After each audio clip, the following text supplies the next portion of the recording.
media world fired up, like the study today that says, oops, we were wrong about milk.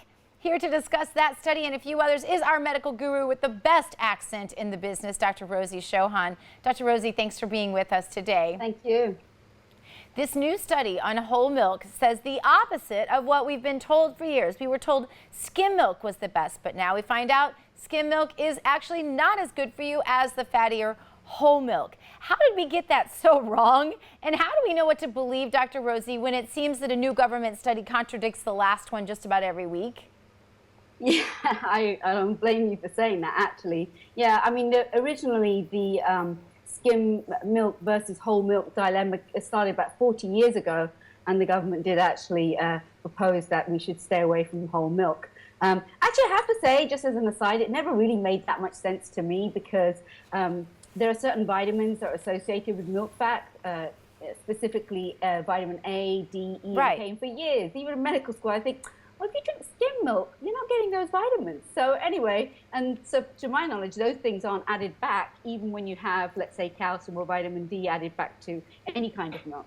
But anyway, this study does show that now that skim milk doesn't prevent heart disease, and that in fact whole milk has been associated with a decrease in heart disease. Mm-hmm.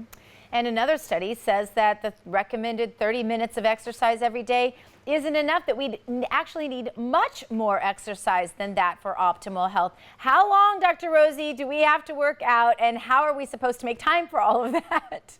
I know. When I first I saw the title of this study, I was like, oh my goodness, how much more time do I have, to exercise and be healthy? But if you look into the specifics of this study, they're talking about heart failure. They're not talking about heart disease, as in coronary artery disease that leads to heart attacks, which is something that, most of us are more concerned about. I'm not saying that heart failure is not important, of course not, and that's why we're talking about this study, but they talk about how the rate of heart disease will increase over time over the next few years. But we have to know that heart failure is usually associated with age and the elderly, and there are other causes that lead to heart failure in the young kind of person. Things like substance abuse, alcohol specifically is a big one there. I've seen patients with cocaine abuse associated with heart failure too, and but those kind of things, and of course heart attacks can lead to heart failure also.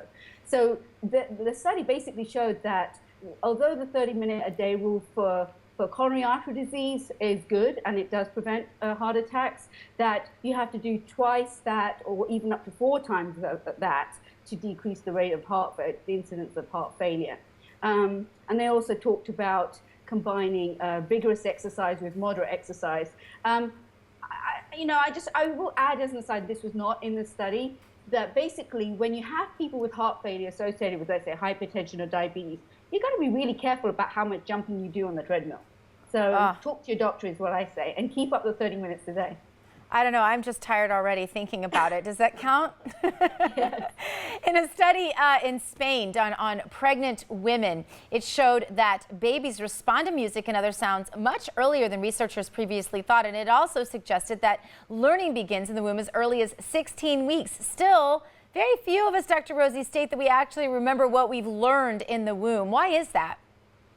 Well, I think some of the things that we learn in the womb are very innate, and we don't realize that we've learned them. I mean, if you learn a new language and you're good at it, how do you know that that wasn't because you learned, kind of listening to languages when you're in the womb? So those things are harder to prove. But one thing that I love this study, actually, by the way, I thought it was very heartwarming. And basically, they found that introducing something called a baby pod, which is kind of inserted in the vagina of about 100 pregnant women in Spain, in fact.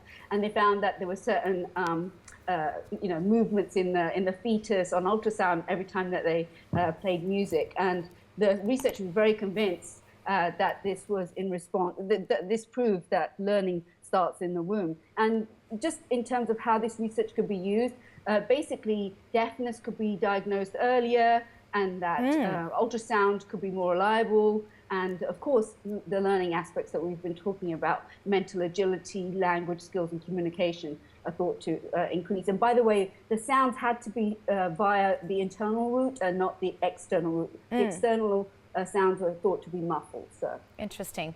Americans still aren't getting enough sleep, says another study. But now a study shows what geographical areas of the country get less sleep than others. And it isn't what we thought. People in metropolitan areas aren't doing as poorly as other areas. This surprised me, Dr. Rosie. Yeah, it's counterintuitive, isn't it, the results of this? But basically, the collected data from a lot of people and mapped it out on a graph and showed that there was a geographical connection between sleep deprivation. And they found that people who lived in, actually specifically the Appalachia area, was thought to be the highest rate of sleep deprivation, but including Ohio, West Virginia, Kentucky, Virginia, and Tennessee, actually. And the cold spots where there wasn't any sleep deprivation was Wisconsin and North Virginia.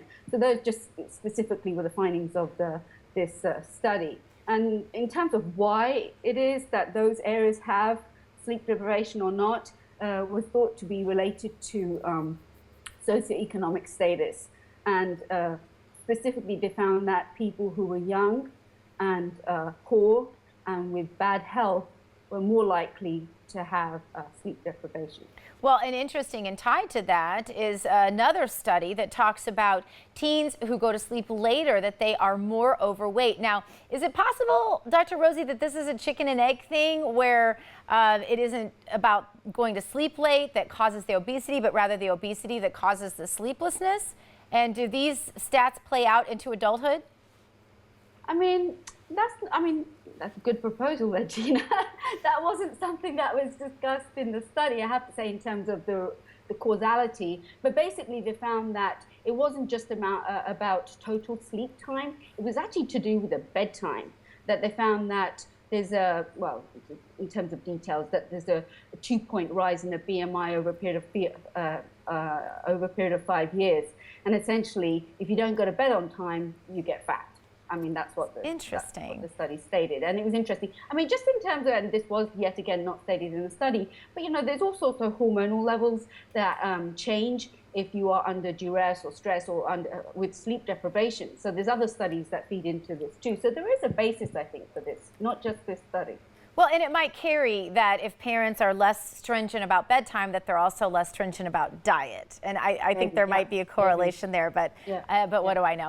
All right, we know the hazards of sitting at a desk all day long. So now there are new styles of desks that help people stand when they work. But Dr. Rosie, don't our bodies need to rest sometimes? And doesn't standing for long periods have its own inherent risks? Yes, but I think we're doing a lot more sitting than we are standing. True. So yeah, I think the point of this was that the sedentary lifestyle that we have in the workplace these days, and apparently since the 1960s, that our sitting time has increased by 83%. And if you count someone's work life, let's say 20, 30 years, and if you're sitting, let's say 6.5 hours every day. That's a long darn time. I got it. Exactly. Dr. Rosie, we're unfortunately out of time, but thank you so much for all your wisdom on these topics. Up next, we take a look at